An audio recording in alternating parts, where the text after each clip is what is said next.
Exam రాయడం కూడా ఒక సైంటిఫిక్ వే ఉంది. దాన్ని మామూలుగా ఒక్కొక్కటి ఇలా ఒక్కొక్కటి చేసుకుంటూ పోయి ఒక క్వశ్చన్ మీద మనం ఈగో చూపెడితే మనకు ప్రాబబ్లీ ఎలిమినేషన్ అయ్యే ఛాన్స్ ఎక్కువ ఉంది. అందుకే నేను పలుసార్లు ఈ మాట అంటున్నాను, స్టూడెంట్ ప్రిపరేషన్ ఒక వీడియో కోర్స్ తీసుకోవడమో ఒక ఆఫ్లైన్ కోర్స్కి తీసుకోవడమో ఎంత ఇంపార్టెంటో సెల్ఫ్ నోట్స్ అండ్ మాక్ టెస్ట్లు టాపిక్ టెస్ట్లు అటెంప్ట్ చేయడం అంతే ఇంపార్టెంట్.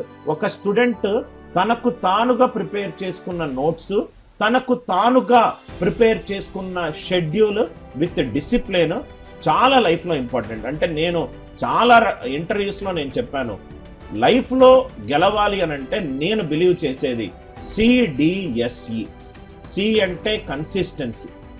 ఈ రోజు పొద్దున నాకు చదవాలనిపించింది, ఒక మోటివేషనల్ వీడియో చూశానని 2 గంటలు చదివి సాయంత్రం బోర్ కొట్టిందని చేసేస్తే మీరు విఫలమవుతారు.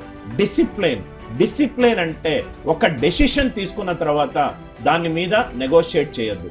ఎస్ అంటే సెల్ఫ్ మోటివేటెడ్ ఎఫర్ట్. కష్టపడకుండా మనకు లైఫ్లో ఏదీ దొరకదు. మనము భూమి మీదకి రావడానికే మన తల్లి 9 నెలలు ప్రసవ వేదన అనుభవించింది. మనకంత ఈజీగా సెంట్రల్ గవర్నమెంట్ జాబ్ రాదు. 1% మందికి వస్తుంది అపూర్వ. కానీ నేను ఎప్పుడూ ఆ 1% ప్రాడిజీలను జీనియస్ గురించి మాట్లాడట్లేదు. నేను 99% అని నేను అనుకుంటాను.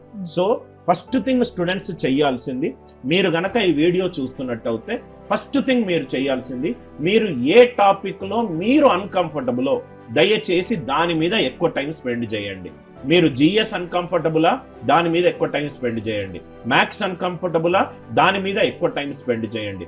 పాయింట్ నెంబర్ 2, ఎంతమంది అప్లై చేశారు, ఏ జోన్లో అప్లికెంట్స్